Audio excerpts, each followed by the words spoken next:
আমার ভাই গুলিবিদ্ধ হন।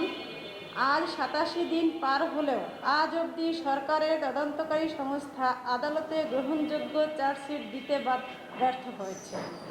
আরও আশ্চর্য বিষয় হলো, গত 12 ডিসেম্বর 2025 দুপুর 2টা 20 মিনিটে শহীদ শরীফ ওসমান বিন হাদিকে শুটার ফয়সাল ও সহযোগী আলমগীর প্রকাশ্য দিবালোকে গুলি করে কিভাবে ভারতে পালিয়ে যায় তা রহস্যজনকভাবে আজ পর্যন্ত অস্পষ্ট। আপনারা নিশ্চয়ই সংবাদ মাধ্যমে জানতে পেরেছেন যে গত 8/3/2026 তারিখ শুটার ফয়সাল করিম এবং তার সহযোগী আলমগীর ভারতে গ্রেফতার হয়েছেন। সরকারের কাছে আমার দাবি, বাংলাদেশ এবং ভারতের মধ্যে যে বন্দি বিনিময় চুক্তি রয়েছে তার মাধ্যমে অতি দ্রুত আসামিদের বাংলাদেশে ফিরিয়ে এনে প্রচলিত আইনের মাধ্যমে এই হত্যার পিছনে নির্দেশদাতা, অর্থের যোগানদাতা, শুটারকে ভারতে পালিয়ে যেতে সহায়তাকারী সহ সকল দোষীদের নাম জনসম্মুখে প্রকাশ করতে হবে। শুটার ফয়সাল করিম এবং সহযোগী আলমগীর সহ ঘটনার সাথে জড়িত পুরো চক্রকে আইনের আওতায় এনে বিচার কার্য সম্পন্ন করতে হবে। সরকারের কাছে আমার জোর দাবি, জাতিসংঘের তত্ত্বাবধানে তদন্ত কার্য সম্পন্ন করে চার্জশিট দাখিল করতে হবে। বাংলাদেশ সরকারের মাননীয় প্রধানমন্ত্রী জনাব তারেক রহমানের কাছে হাদি হত্যার বিচারের ব্যাপারে সর্বাত্মক সহায়তা কামনা করছি এবং শহীদ ওসমান বিন হাদির পরিবারের সকল সদস্যদের সর্বপ্রকার নিরাপত্তার দাবি জানাচ্ছি। আরও উল্লেখ থাকে যে পুনরায় যদি কোনো দায়সারা চার্জশিট দেওয়ার অপচেষ্টা করা হয় তবে তা পরিবার এবং বাংলাদেশপন্থী জনগণ প্রত্যাখ্যান করবে।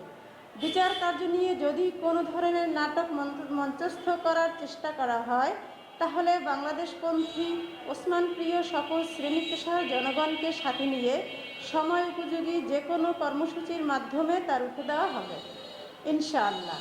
সর্বশেষ আমি প্রধানমন্ত্রী জনাব তারেক রহমান সাহেবকে বিনীতভাবে বলতে চাই, ভাই হারানোর যে যন্ত্রণা সেটা নিশ্চয়ই আপনি বুঝতে পারেন, কারণ আমাদের মতো আপনিও ভাই হারানোর যন্ত্রণা বয়ে বেড়াচ্ছেন।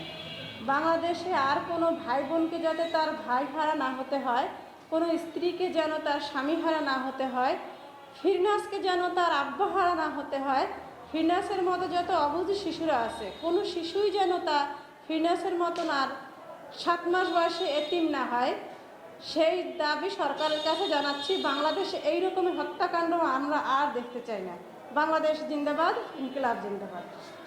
তেমন কিছু নাই, এখানে হচ্ছে যে আত্মতৃপ্তির একটা ব্যাপার থাকে, যে কিছুটা হইলেও আমরা আত্মতৃপ্ত এই কারণে যে আমরা বিচার যে হওয়ার মতো বা বিচারের আওতায় আনার মতো একটা প্রক্রিয়া মাত্র শুরু হয়েছে। এখনও পর্যন্ত আমরা নিশ্চিত না যে ভারত ওই শুটারকে আমাদের কাছে ফেরত দেবে কি দিবে না। যখনই আমাদের হাতে ফেরত দিবে তখনই আমরা নিশ্চিত হতে পারবো যে আসলে ওর বিচার হতে যাচ্ছে। আর এই জন্য আমি ওসমান পরিবার এবং ওসমান পরিবারের বাহির থেকেও আমি যেটা দাবি জানাতে চাই সেটা হচ্ছে শুটারকে এবং তার সহযোগীকে যেন অতি দ্রুত বাংলাদেশের সাথে যে ভারতের যে বন্দি বিনিময় চুক্তি রয়েছে সেই চুক্তি অনুযায়ী অতি দ্রুত ফেরত দিয়ে তারপর ওকে বিচারের আওতায় এনে সকল হোতা এবং এই হত্যাকাণ্ডের সাথে যারা যারা জড়িত প্রত্যেককে যেন দৃষ্টান্তমূলক শাস্তির আওতায় আনা হয়, আর যেন কোনো হাদিকে যেন আর নৃশংসভাবে এভাবে অকালে ঝরে যেতে না হয়। Thank you. আমরা নলছিটিবাসী হিসেবে এটা আমাদের বুকে একটা পাথর চাপা আছে। খুনের বিচার না হওয়া পর্যন্ত এই পাথর সরবে না। তো আমরা চাই টোটাল চক্রটাকে বিচারের আওতায় এনে কিছুটা হলেও আমাদের কষ্ট যাতে লাঘব হয়, এবং হাদির যে ইচ্ছা ছিল যেটা বলে গেছে যে আমি যদি মারা যাই আমার খুনিদের যেন বিচার হয়, অন্তত সেইটা যেন পূরণ হয়। এটাই আজকে সাংবাদিকদের মাধ্যমে আমরা এটাই বলতে চাই, এটাই আমাদের কথা।